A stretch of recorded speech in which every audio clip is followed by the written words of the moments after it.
if you had less than $1 in your bank account,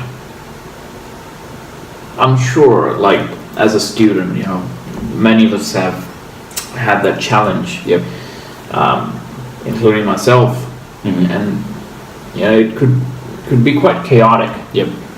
So if you have less than $1 in your bank account, and you got a few days coming, how do you deal with that situation? How do you deal with those two things, right? It's discipline and it's perspective. Okay. Number one is it's being in a situation where it's understanding truly and really what is the value of money. Okay, so that's the perspective. The discipline is, you're gonna see that number in your account, and there are a lot of things going through your head. You can't afford any food, you can't go out, party, whatever you can. But it's the discipline of seeing, do I really need those things right now? Do I really, I think I can survive without these eccentric, other things, the excess, for the next few days, right? It's not like I'm living on the street or whatever. Like, I got all the others, and that's another thing. Because I have $0.63 in my account, I can see what are the actual essential things that I do have, and then the rest just melts away. So what I'm saying is, and a lot of the, before it was really like this thing of, okay, how do I not spend and this is going to like my financial lit, right? Tony Robbins. How do I, my thing was, how do I not spend so I can preserve the amount of in my account? Now, what I've learned, reading some of the stuff was, you gotta focus on the inflow of the cash, the income, right? And what that is, that's like the tangible, like, output of having a more aggressive kind of philosophy, having a more, outgoing, more proactive way of dealing with the issue. So, $0.63 in my account, like, I embrace that. Why? Because I understand, that's not true poverty, right? It's not. Exactly. So are you correlating like the littleness of your money with like some sort of powerlessness? I'd say no. I'd be like, okay, because I'd rather be able to allocate where every single one of my dollars will go, than have say 10,000 and then like it's just like it's a free flow, like it's a waterfall of money going into X, Y, and Z. Because again, that shows, as I said in the beginning, the perspective of the value of money. Those are two very valid points, I think. Just to add to that a little bit, I feel that we're, a lot of us are in a scarcity mentality. Yep. Yeah, they're trying to like save these like all like little penny. In the Filipino we call it tipid. Alright. Yep. I'm sure we have a word in Hindi as well. But you feel me? Like they're trying to like all these little like, I gotta save like 10 cents. It's 10 cents cheaper. Try to hoard like the resources. And I agree, man. It's a very small, closed-minded thing, and it's hard to get out of it because it's fear. It's fear. They're afraid of the big and the excess that is just. It's on the other side of the whatever obstacle. Even with me, right? Like again, I was so afraid about, okay, I gotta just spend 18 hours a day studying. It's the same kind of thing. I have to put all my time, like emotion, into study, otherwise I won't fail. Yeah. If I like take an hour break a day, I'll just fail. And then what happened? Like I tried actually doing other stuff, and I realized that I can optimize my learning so much more when I take breaks. And then if you're, social life, career life, all of a sudden I can like jam pack myself into like 5 things authentically and deeply, so much more when I was just focusing on the study. And that goes back to the money thing where, like when you're not afraid to like cutting out coupons and fucking, you know what I mean? The coupon, again, see, because you're focusing on like the how do I not spend, rather than what's okay. Yeah, go. Let's do a discovery exercise. What's the question you should be asking instead? It's like, how do I save? Is that the question? Absolutely not. No. The question is, how can I earn more? Yeah. How can I increase my inflow of the money? Absolutely, dude. Yeah. There's like 300 trillion like dollars on Earth, right? Or some crazy amount. I'm pretty sure there's enough for everybody to go around. Yeah. But you gotta. I mean, it's not an instant thing. Like, I mean, you change the perspective, you change the paradigm, and that's just huge. I think the $63 in my account. What makes me, and then get to the next week and have like 150, is I embrace the adversity. Put me in a hard corner, dude. I feel you. And yeah. And again, getting back to that question, going from a scarcity mindset to an abundance mindset. 100%. It's like, it's not about, it's not about trying to like save every and minimize. Yeah. It's all maximizing. Go big on everything. Go all in everything. There's a reason for that. Okay. That's a great segue into what our topic is for today. Yeah. The reason for that, like you pointed out, it's fear, right? Yeah. And that fear leads into chaos. I agree. There's more chaos. Yeah. Or you could switch it around. Lack of money causes chaos, which leads to fear. Yeah.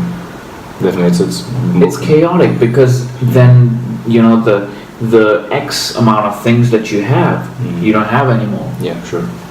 Right? Yeah, and it's because what I think so what does money do, right? It's an exchange for the things you want to get whenever, and so say when you don't have that tool, because chaos goes a lot into like there is no meaning. So it's like if I can't have my cheeseburger, if I can't have my Bugatti Veyron, like that's the end of me. That's the thing. Chaos, yeah. That's the chaos, dude. It's the feeling attached to it. 100%. And that feeling is fear. Yeah. It always comes down to fear, man. I agree. And that's why, like most of the successful people, they're not fearful. They fear it, but they have developed this resilience. Exactly, and to embrace it and to overcome it. It's not a paralysis, but rather a motivation, and just something that sits there in the back corner. Yeah. Like I see you. Yeah. I'll give you an example. So that you don't think I'm all talk, right? Sure. Examples right here. Happened with me. I was afraid of heights. Yep. Heights, right? Like looking down on tall buildings. Yeah. I used to get scared. Yeah. My knees used to go weak. Yeah. I used to have these butterflies in my stomach. Yeah. What did I do? Went ahead and did a skydive. Oh yeah. 15,000 feet. Yeah. Can you imagine that? That's crazy. I was gonna say, on that example, Jim Carrey did the exact same thing. Oh no, Will Smith. Will Smith did the exact same thing, and he has a very good quote. Yes. And he says specifically with skydiving. So he was So the moment he was like at the gate with the door, super terrified, life or death, can't breathe, all that anxiety. He falls. There's like 2 or 3 seconds of terror. He says terror and chaos, right? Fear. But then there's a breakthrough moment into how serene and beautiful. Would you agree? That experience is. What he's saying is the most beautiful things in life are just on the other side of fear, dude. That's it, dude. And again, like tying all these things together. Another example for me was doing a bungee. So I did a skydive, and I was like, oh, it's still not enough. Like maybe when I go to buildings, when I look, because it's skydiving's high, you can't see anything. It's just you're kind of disattached. And then until you're going down, and then you see the land, and then it gets amazing, because by the time you're over your fear and stuff. You're in a serene, beautiful place. But bungee, on the other hand, is a completely different experience. That's insane. I can do that. A lot of people ask me which one's harder, skydiving or bungee. I would have to say bungee, because you have to take the plunge. At least in my case, there's places where they push you and stuff. But I was like, hold on, I got this. But I was scared shitless. I'll tell you that. I'll admit that. Right? I was scared. But when I did it, I was no longer terrified of heights anymore. Okay. To this day, you leave me in a high building, transparent ceiling, whatever. The floor is transparent, like whatever it is. Not scared of it. Good. Like, cool, dude. I got this. That's another thing, dude. Like fear, false evidence appearing real. It's a delusion. Yeah. But it looks so real on the front, but if you poke your finger through it just dissipates it. I swear. And it's true. I've had that with relationships. I've had that, like how people treat me, how I treat them. Because I was afraid. Yeah, dude. But when you step over that, I was surprised at how much time I was wasting taking abuse and taking all that kind of like stuff because I was afraid not to like kind of bump a bit. It's huge. I'll tell you another thing. Just getting back to our scarcity versus abundance. Yeah. Right. The question we established you ask is not how can you save more. It's how can you earn more. How can you get the inflow coming. Yep. Again, a lot of people don't do that because it's again that the answer to that question lies on the other side of fear. Yeah. And so it's so much easier to just coupon cut. Yep. It's so much easier to stay in a really small and it's safe, but it's small. It's a tiny dude. They don't get big. And if like so if the question becomes okay, so how do you increase the info, right? How do you like? Yep. I think. See, it's a mindset shift. Exactly. In my opinion. Exactly. It's a shift of. It's a shift of mindset. Yeah. It's not about. Like there's a million tactics that you can find out. Yes. Maybe we'll even talk about them in another episode or so. Sure. But yeah, you know what I think? I think No, I was gonna say like you gotta cultivate abundance up here. Yeah. And get into this attitude of giving. You gotta give so much that people cannot ignore. That people will see the value of the stuff you're putting out there. It's the giving. If you can cultivate abundance in here, it will go out there and it comes back to you. I'm not trying to do some mystic stuff, but I'm actually saying practically like when you give time, when you give effort, when you give quality, when you give yourself authentically, fearlessly, that's huge. Man. That's really valuable. And a lot of like, I guess let's break it down a little bit. Yeah. Who are the couple of people you're looking up to right now? Okay. So just maybe one top. Oh, like top the top. Oh my goodness, it's definitely gonna be like. It's a split between Between who? It's a split between. I think the one person I'm like consistently looking up to and like really analyzing. I think it's Gary Vee maybe right now? Gary Vaynerchuk. Yeah. Tell me why do you, I'm trying to make a point here. Why are people attracted, why are you attracted to Gary Vee? Yeah, like what am I even talking about? What am I feeling? You haven't met him? Yeah, never met him. He doesn't know me. He doesn't know me, right? Yeah. It's like the energy and like that he brings, and it's a fearlessness. He just shatters all the paradigm. He's like, you gotta get out of your stuff. Yeah. There's so much potential. Don't be afraid and like indecisive, like you can't, an actress, whatever. No, dude, like he really just brings this energy and he's so certain about the outcome of the future, and I'm attracted to that mentality and like to see the world. Yeah. Absolutely, man. Our person that I'm looking up to these days is probably Jordan Peterson. Yeah. There's been a few controversies around him, regarding his statements and things like that. Again, comes down to finding order within chaos. He talks about that in his book as well. Okay. He talks about dominance hierarchies, and we'll talk about that in a second. But what I'm trying to get at is these people have found a way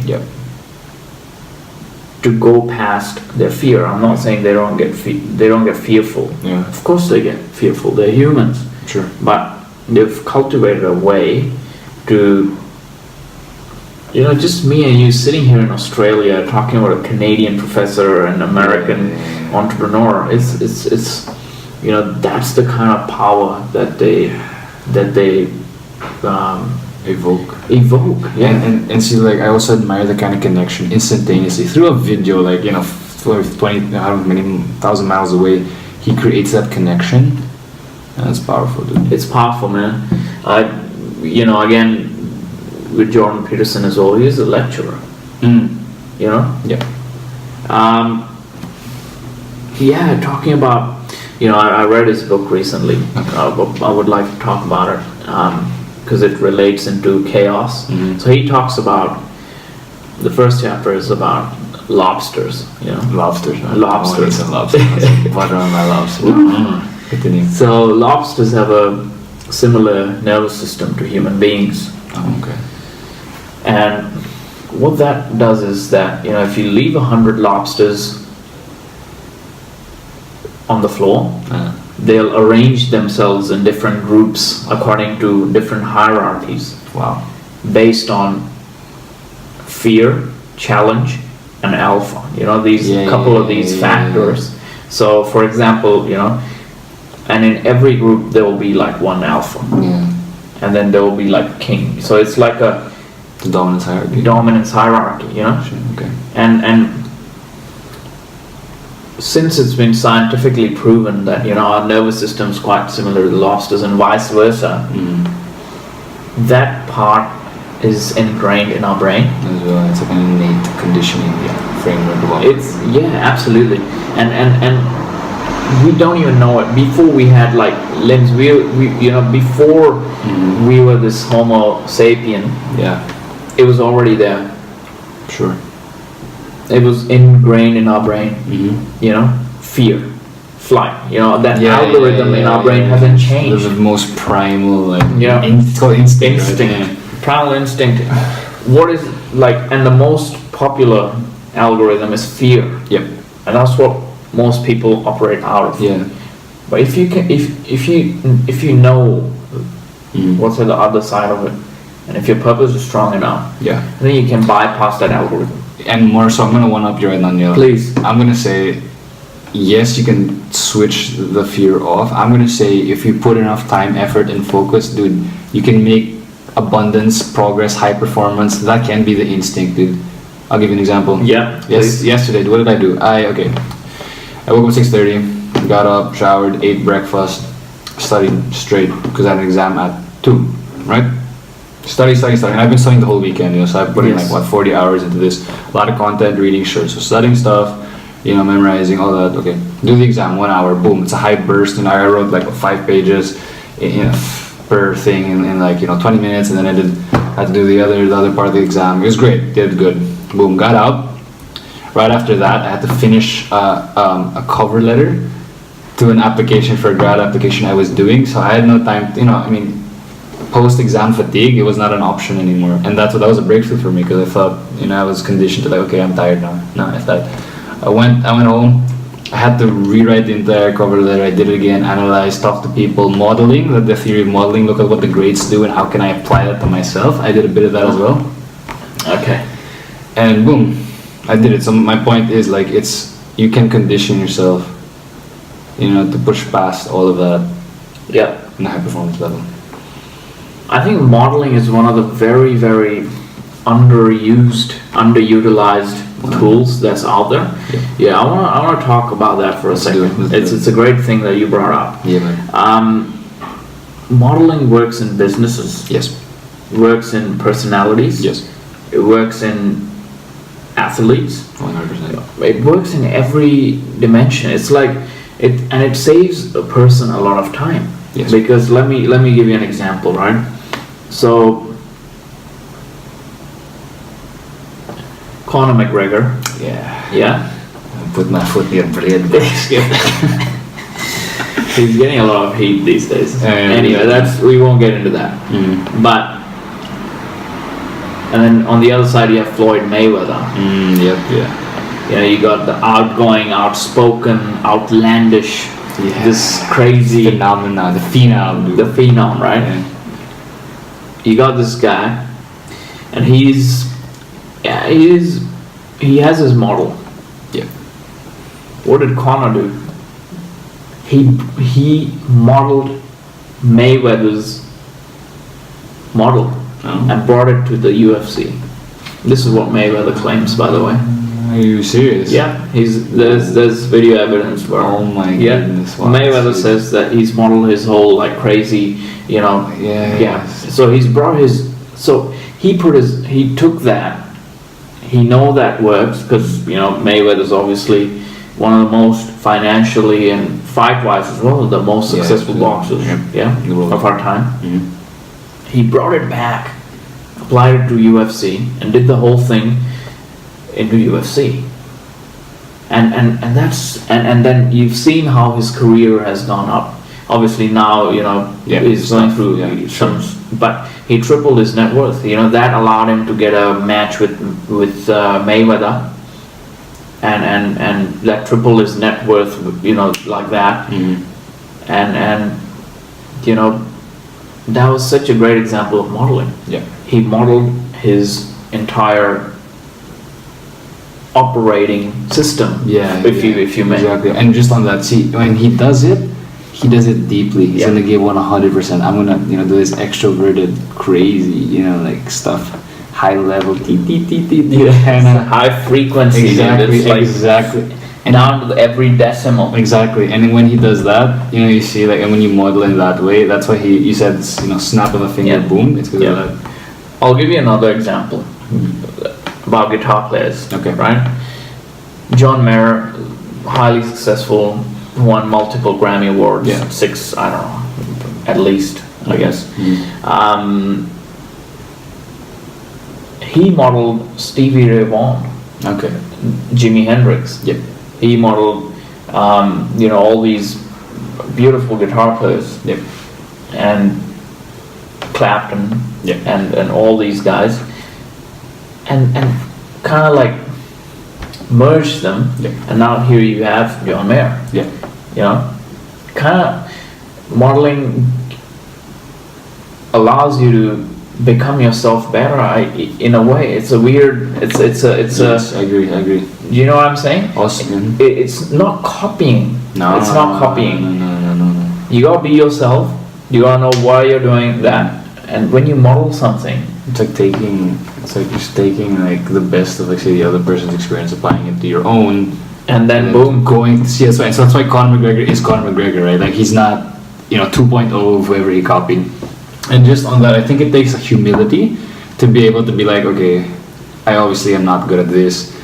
Who is someone who is good? And then you take a further humility and kind of like say, okay, how can I kind of do what he's doing for myself?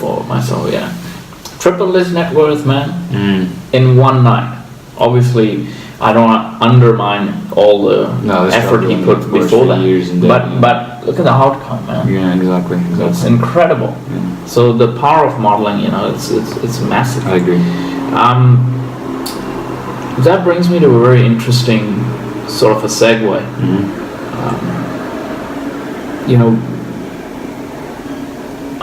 I would love for you to talk about the paper on Joker that you worked on like relentlessly for the last 2 years or so. 2 years, beautiful, like, labor of love. I'd say it's an obsession. So, like, that ties. So in context, like what we're doing, right? For this episode, it's the order and chaos. Yeah. And how is that represented? Is those philosophies are represented in Batman and the Joker, right?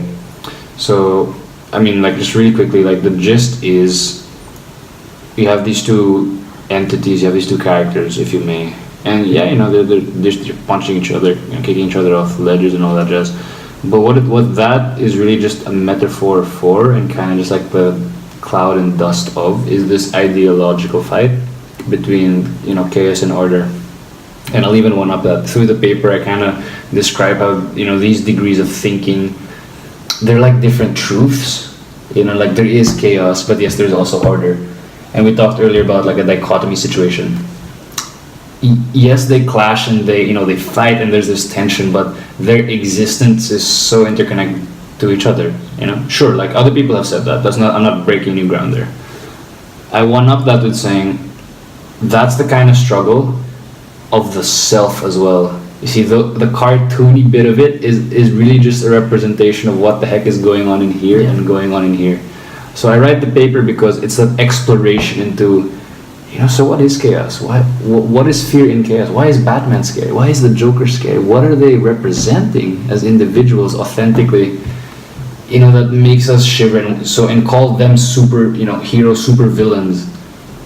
And I think it's really like their understanding, like the really high cognitive understanding, comprehension of chaos and order. And Wow. That's incredible, man. How many words is it? So it's 50 pages. Holy crap. my written word is about 20,000 words. Yeah. Shit. Yeah. That's massive. Yeah. Well done. Thank you. That brings me to a different thing. Like, you know, what do you think was like Joker's philosophy? No, 100%. Yeah, no, good. And this is crazy, man. I was in because at the time. So how did I even like? Why the Joker? Why am I talking about the Joker? Right? Where did that come from? Right? And this is important, I think, to contextualize this whole thing that we're getting into. Is 2008, 9, 10 ish. 2008. I was going through some stuff as well. Oh, feels like ages ago, Yeah, man. it was. Oh my god, this is 10 years ago, dude. But see, that was also a very critical moment in my identity, in like my framework. So anyway, the point is, were you born then? I don't know what's up. Do the math. No, because so there's stuff happening in my personal life as well, right? And then The Dark Knight, which is the film of Heath Ledger's Joker, came out, and you know, I knew about the Joker, right? Comic books, I knew about him like as a character, but what Heath Ledger did, and a lot of people have said this as well, but I'm saying it because I've observed so much, I've studied him deeply, and to get into his like mind of how he brought that thing out, that manifestation of the Joker, what does that mean as chaos?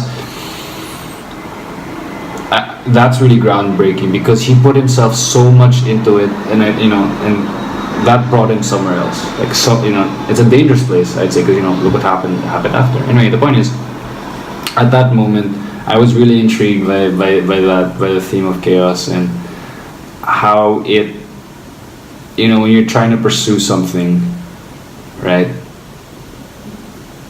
There's the externalities or like the consequences of your action it's a butterfly effect. You do one tiny thing, but say it was for chaotic intent, for selfish intent, that tiny thing, like, it has a massive impact. So what more if you do a big thing, right? And it was me kind of just taking this whole thing about like, so why am I really doing this? What is the meaning? Because I'd say you can't derive any meaning in chaos, right? It's just the laughter, I don't know which psychologist says this. It's the Wisecrack. It's a guy on YouTube. He cites the Joker in philosophy. He says, laughing, and this is why I love the Joker so deep. Laughing is when there's an incongruity between theory and reality. Wow. So what does that mean, right? That means you have a set idea in your head, like say, I don't know, that there's elephants are like gray, right?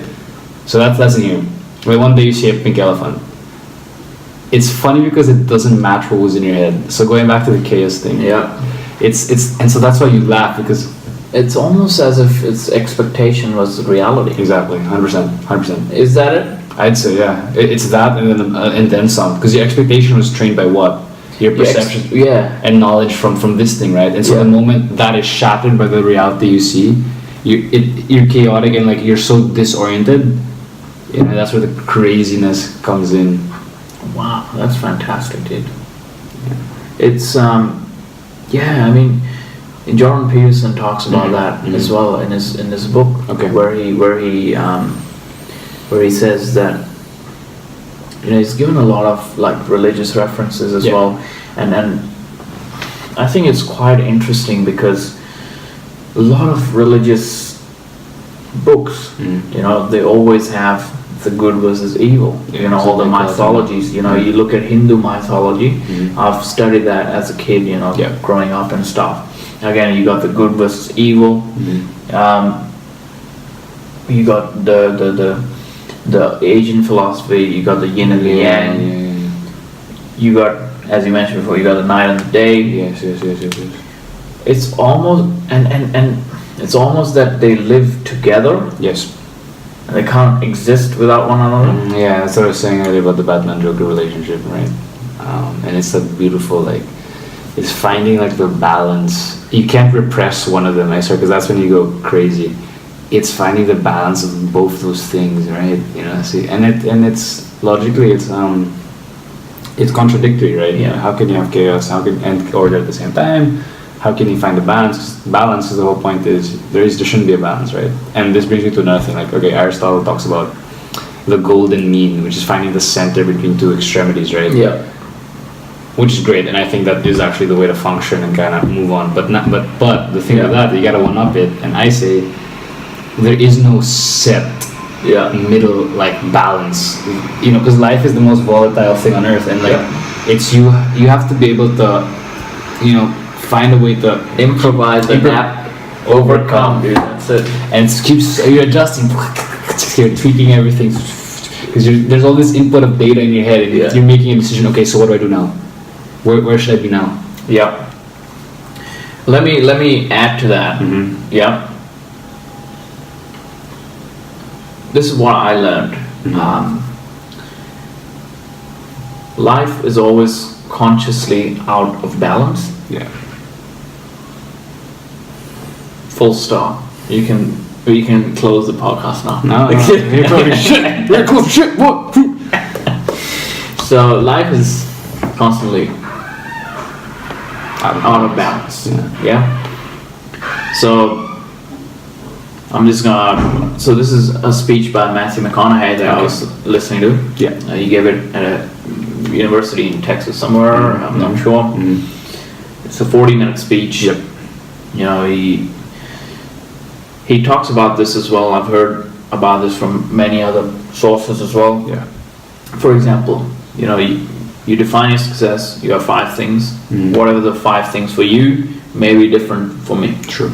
So, for example, for simplification's sake, I've got health, wealth, and family. Yeah. And 4, social life. Mm-hmm. Right? Now, my social life is amazing. You know, I'm drinking daily and like going out and doing all this stuff. Suddenly, I find my health to be in the red. Yeah. What do? Adapt. I know, okay, my health needs some checking. Maybe the social life needs to down a bit, right? Just a little bit. Yeah. And then my health goes back up. Yeah. And then while I'm working on my health, I realize I've been not spending time enough with my family. So what do you then do? You know, you do that. And then when you're spending too much time with your family, going out too much, you realize you're financially not that sound anymore because you spend all this money. So what do you do then? So it's always like moving, evolving. It's always this, it's always out of balance, man. Yeah, you know what that brings me to, like, just like with that setup. Yeah. You know what the currency is to like not buying, but like to creating the readjustment and all shifting. The currency. The currency for that. The way I see it. Yeah. And this is the most valuable thing on this planet that we have. Like it's finite and nobody, like, you know, it's invaluable almost. The currency to readjust, to find your balance, and to do all those things, the mastery of that is time. I was just gonna say that. That's amazing, dude. So that's how I think about it. Where will this 1 hour of my day, where is this 30 minutes go? Where am I, you know, am I gonna sleep a bit more? Should I get up, exercise? You know? Yeah, I think I don't even think that way anymore. Yeah. Yeah, dude. That was me about 5 years ago. Now I'm up, I'm out. Exactly. I'm up and going. And that's great. You know? Again, the momentum, like. Again, but having said that, you know, you gotta be flexible enough. Saying that one day, you know, you overtrain your body, or if you go for a long run, you deserve a nap. You gotta, you know, because your health needs it. Yeah, I agree. You gotta give it to your body. I agree. So that's what I'm talking about. I agree. So, yeah, man. Again, the 2 wolves theory. Okay, yeah, 2 wolves theory, order and chaos. So, I came across this twice at some point. Anyway, the second time was, I think it was better because you really concretized and made explicit like what the situation was, right? So when I was talking about Batman, the Joker, right? Imagine them as 2 wolves as well, but more abstract. So there's 2 wolves inside of you, and they're huge. One of them is called order. The other one's called chaos, right? Massive, and they're just fighting over your soul, I'd say, soul, body, mind, all that. They're fighting, blah, blah, blah. And then the question becomes, okay, so they're eternally fighting in your existence, 24/7. How do you determine like who wins, right?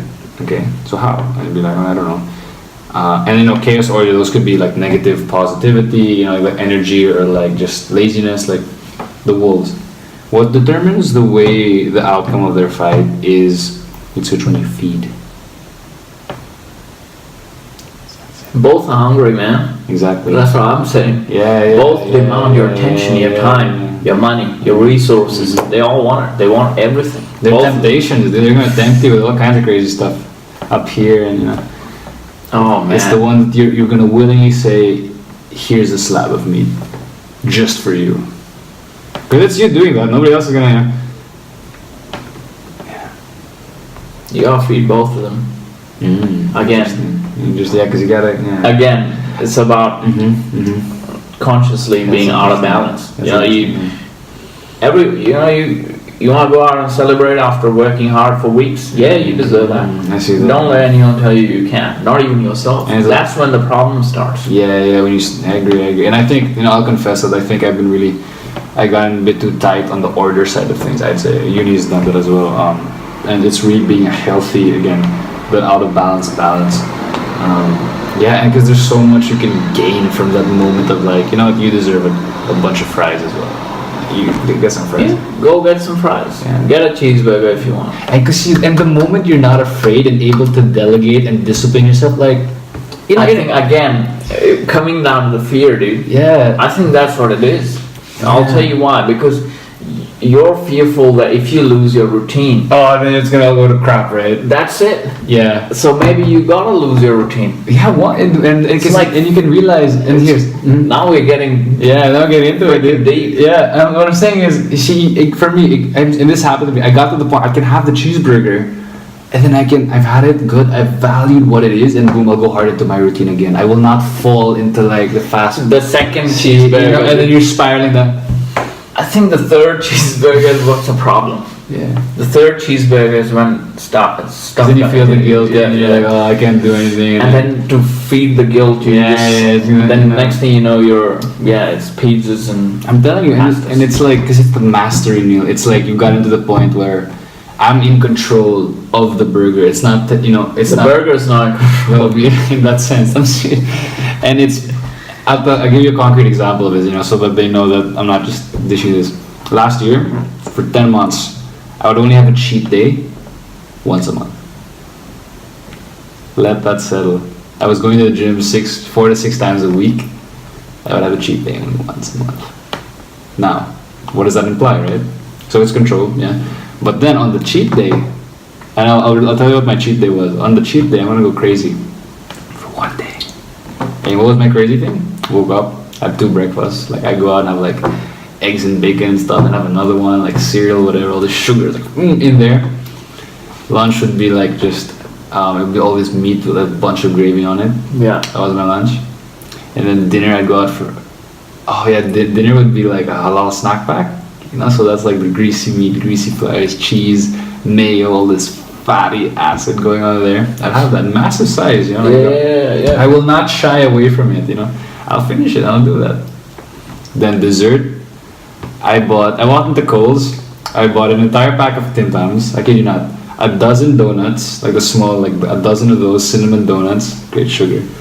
And I think it was a pint or like half a liter of vanilla ice cream. My God. So I sat. A pint for our international viewers. I'm serious, dude. Believe you me or don't believe me, but I'm serious. So I sat there and I just started eating the Tim Tams and the donuts. And I didn't finish the ice cream because I just felt sick. Like I was gonna die already. But that's my point. Just once. Just once. And the next day, boom. Yeah. I think okay. I think that's what connects us as well, is like both want a lot of control over our lives, and sometimes control can turn into chaos itself. Exactly. So that's when you gotta be wary, and I think I'm working on that at the moment, because I tend to go like very I burn all the bridges. Same way as you. Last couple of months I've been really pushing myself in terms of food, exercise, training, etc. I lost a bunch of weight, and it shows that the results are there. But then once in a while, you gotta go out and be like, you know what? I want to eat a pizza, a massive one, like a 22-inch. And get crazy, man. Because if it's not crazy, then you're just average. Then it's like because another thing about that averageness, like my once a month thing, that'll become like. It become twice a month, and it becomes because I'm just like, okay, I'll just have like a Macca's run for dinner. Can you say that again? The extreme thing, like it has to be. It has to be, extreme and crazy and obsessed. Crazy, yeah. Or it will just be average. That's very interesting, because it averages out, right? The good averages the evil. Oh man, yeah. That's very interesting. That's it, dude. That's it. Yeah, because it's gotta be like 6 kilos of meat for the month for the wolf. You know that you gotta feed. I agree. Man, I'm starting to get hungry. So I think we should call this episode a close. Man. Yeah, thank you, man. And yeah, it's been a great chat. Thanks for coming. Yeah, man. We'll see you soon. We'll see you soon. Yeah, dude, if you're seeing us on YouTube, subscribe and all that other stuff.